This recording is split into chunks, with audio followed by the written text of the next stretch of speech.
Hello, ma'am. Magandang araw po, ma'am.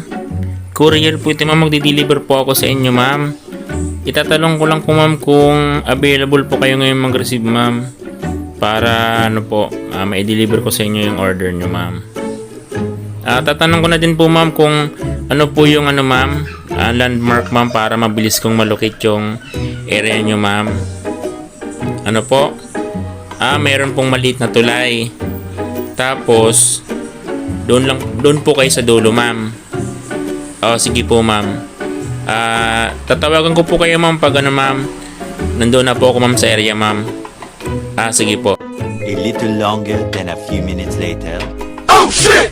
Grabe naman itong pagdideliveran ko. Di naman sa akin sinabi ni customer na ganito pala. Nako, para ako nitong dadaan sa butas ng sinulid, Ano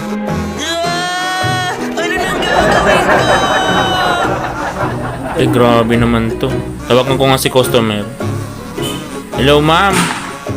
Ma'am, hindi po ako makakapag-deliver sa inyo, ma'am. Grabe po pala dito sa inyo, ma'am.